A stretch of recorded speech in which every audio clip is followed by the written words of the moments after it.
कहानी की शुरुआत होती है इचिकावा हाई स्कूल से। एक टीचर क्लास के बच्चों को टेस्ट के बाद रिजल्ट बांट रही थी। इन्हीं बच्चों में आसुका नाम की एक लड़की थी जो पढ़ाई में बेहद कमजोर थी। हालांकि ये टेस्ट अब तक का सबसे आसान टेस्ट था, मगर आसुका को इसमें भी 0 मिला। खैर, उसके बॉयफ्रेंड योशिडा ने उसका मन बहलाने के लिए कहा कि 0 तो उसका लकी नंबर है, मगर तब उनके टीचर ने उन्हें खूब डांटा और कहा कि अगर आसुका ने अभी पढ़ना शुरू नहीं किया तो वो जिंदगी में कुछ नहीं कर पाएगी। इसके बाद अगले पीरियड में उनका हिस्ट्री टेस्ट था, जिससे आसुका पहले ही डरी हुई थी। पहले सवाल में उन्हें उस मशहूर मंदिर का नाम बताना था जिसमें सिक्का डालने पर सभी मिन्नतें पूरी हो जाती हैं। आसुका को जवाब तो मालूम नहीं था, मगर उसने इसे खाली छोड़ने के बजाय तुक्का मार के कुछ भी लिख दिया। जैसे ही उसने जवाब लिखा तो बाहर खिड़की से जबरदस्त रोशनी दिखाई दी। फिर शहर के एक हिस्से में अचानक अपने आप एक जंगल जैसा हिस्सा पैदा हो गया। खैर, अगले दिन जब आसुका और योशिडा स्कूल जा रहे थे तो उन्हें ये जंगल वाला रास्ता दिखाई दिया।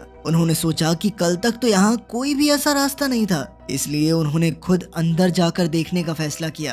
कुछ देर चलने के बाद उन्हें एक मंदिर मिला जिस पर इस जगह का नाम लिखा था, पर वो ये नाम पढ़ ही नहीं पा रहे थे। खैर, आसुका ने बिना सोचे समझे उसमें एक सिक्का फेंक कर मन्नत मांगी कि मेरे हर टेस्ट में 100 नंबर आए। इसके बाद वो दोनों आराम से स्कूल लौट आए। जब आसुका को पिछले टेस्ट का रिजल्ट मिला तो उसने देखा कि उसके 100 में से 5 नंबर आए थे। तब वो सोचने लगी कि मन्नत मांगने का कोई फायदा नहीं हुआ। खैर, बाद में उनका वर्ल्ड पॉलिटिक्स का टेस्ट हुआ। पहले सवाल में उन्हें जापान के प्रधानमंत्री का नाम बताना था। आसुका को बिल्कुल भी आइडिया नहीं था कि प्रधानमंत्री है कौन, इसीलिए उसने यूं ही अपने बॉयफ्रेंड योशिडा का नाम लिख दिया। इसके आगे भी उसे किसी सवाल का जवाब नहीं आता था, इसीलिए वो चुपचाप सो ही गई।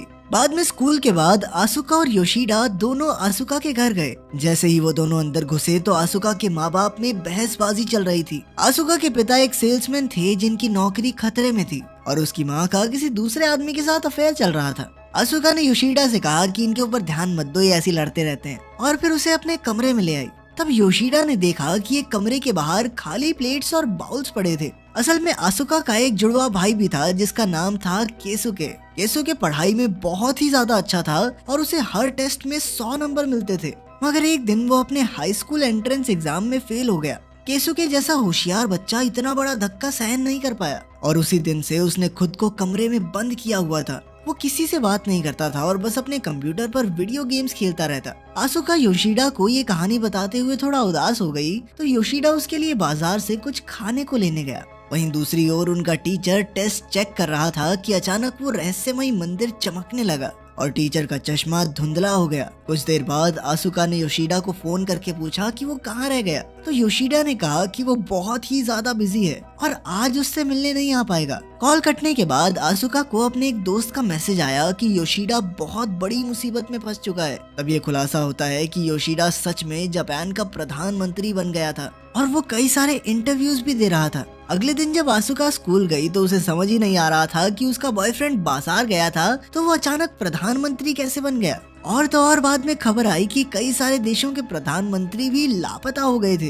तभी टीचर ने क्लास में आकर सबको कल के टेस्ट के रिजल्ट सुनाए। आसुका ने देखा कि उसका सारा टेस्ट खाली था, फिर भी उसे 100 में से 100 नंबर मिले थे। तभी उसे एहसास हुआ कि उसने अपने टेस्ट में प्राइम मिनिस्टर की जगह योशिडा का नाम लिखा था और शायद इसीलिए वो प्रधानमंत्री बन गया। और बाकी देशों के प्रधानमंत्री भी इसलिए लापता हो गए क्योंकि उसने बाकी सारी जगहें खाली छोड़ दी थी। आखिरकार उस मंदिर से मांगी हुई मन्नत अब पूरी हो रही थी। अब उसे टेस्ट में पूरे नंबर देने के लिए उसके जवाब के हिसाब से दुनिया ही बदल जाएगी। खैर, अपनी गलती को सही करने के लिए आसुका ने गूगल से देखकर टेस्ट में सभी सही जवाब भर दिए और खुशकिस्मती से सब कुछ पहले जैसा हो गया। योशिडा को प्रधानमंत्री के पद से निकाल दिया गया और बाकी देशों के पीएम भी सही सलामत थे। खैर, अब भी मुसीबत टली नहीं थी क्योंकि अब अगले टेस्ट की बारी थी। लेकिन आसुका ज्यादा घबराई नहीं क्योंकि उसे लग रहा था कि मैथ्स टेस्ट में गलत लिखने से क्या ही बदल जाएगा।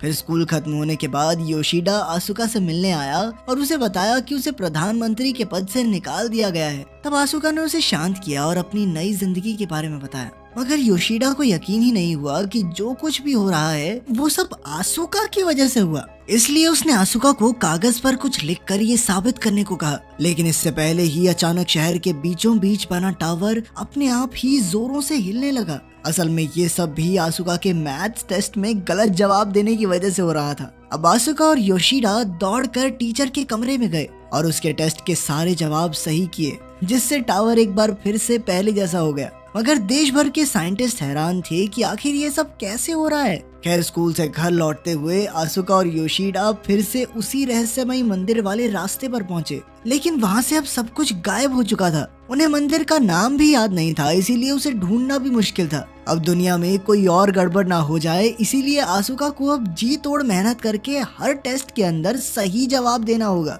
आसुका ने खूब मेहनत करने की ठानी और उसने सोचा कि रात भर पढ़ूंगी बैठ के। मगर कुछ ही मिनटों में उसे नींद आ गई और वो घोड़े बेचकर सो गई। इसके बाद हम देखते हैं कि आसुका और योशिडा टीचर के कमरे के बाहर अपना टेस्ट पेपर चेक होने का इंतजार कर रहे थे। पहले की तरह इस बार भी आसुका को 100 में से 100 नंबर मिले और वो दुआ करने लगी कि इस बार दुनिया में कोई गड़बड़ ना हो जाए। खैर जब वो घर लौटी तो उसने देखा कि उसके पिता बेहद खुश थे, क्योंकि उन्होंने अपनी जिंदगी की सबसे बड़ी सेल की थी। असल में आसुका ने टेस्ट में लिख दिया था कि दुनिया का सबसे कीमती पदार्थ आरओ का पानी है। इसी वजह से बहुत सारे लोगों ने आरओ खरीदने शुरू कर दिए, जिससे उसके पिता को काफी मुनाफा हुआ। अपने पिता को खुश देखकर आसुका भी खुश थी और उसने सोचा कि सब कुछ ऐसे ही चलने देते हैं। लेकिन बाद में उसने टीवी पर देखा कि दुनिया भर में पानी के लिए भयंकर लड़ाई होने लगी है। अब चीजें हाथ से बाहर हो गई थी, इसलिए आसुका ने तुरंत ही अपनी टेस्ट शीट में जवाब बदल दिया और सब कुछ पहले जैसा हो गया।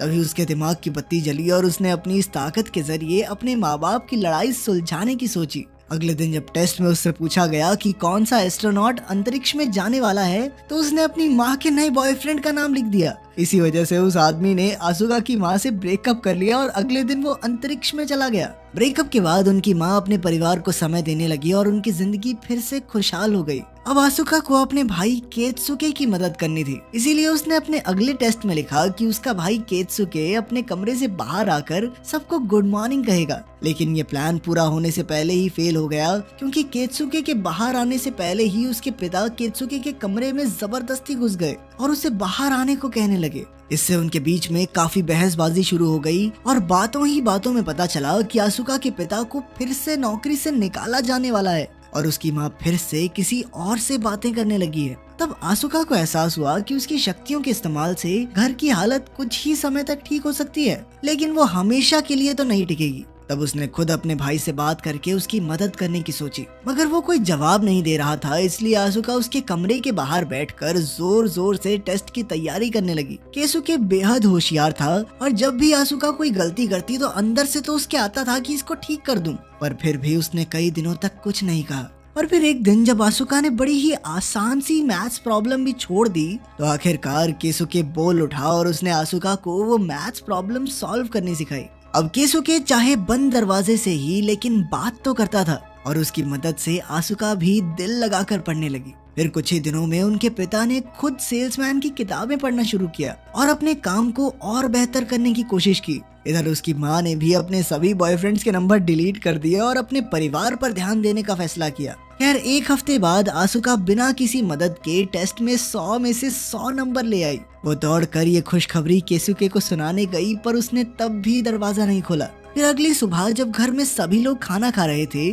तो केसुके अचानक खुद ही अपने कमरे से बाहर आकर उनके सामने खड़ा हो गया। उसने अपने पिता से माफी मांगी और अब और ज्यादा मेहनत और लगन से पढ़ने का वादा किया। ये देखकर उसके पूरे परिवार में खुशी की लहर दौड़ गई। फिर एक दिन जब आसुका और योशिडा स्कूल जा रहे थे, तो आसुका को अपने बैग में वो पहले वाला टेस्ट पेपर मिला। उसे सिर्फ 5 नंबर मिले थे, इसीलिए उसने कागज फाड़ दिया। मगर जैसे ही उसने कागज फिर से जोड़ा, तो अचानक उसी जगह पर वही जंगल वाला रास्ता बन गया। तब उसे एहसास हुआ कि उसने मन्नत पूरी करने वाले मंदिर के बारे में इसी टेस्ट में लिखा था। उसके जवाब की वजह से यहाँ नया मंदिर खड़ा हो गया था। अब योशिडा और आसुका एक बार फिर से मंदिर में गए और मन्नत मांगी कि आसुका की हर बात सच ना हो, ताकि सब कुछ पहले जैसा हो जाए। उन्होंने थोड़ी देर इंतजार किया, मगर वो मंदिर अब भी वहीं था। इसके बाद स्कूल में टीचर ने फिर से उन्हें एक टेस्ट दिया, जिसमें ज्योग्राफी और दुनिया की आबादी के बारे में सवाल थे।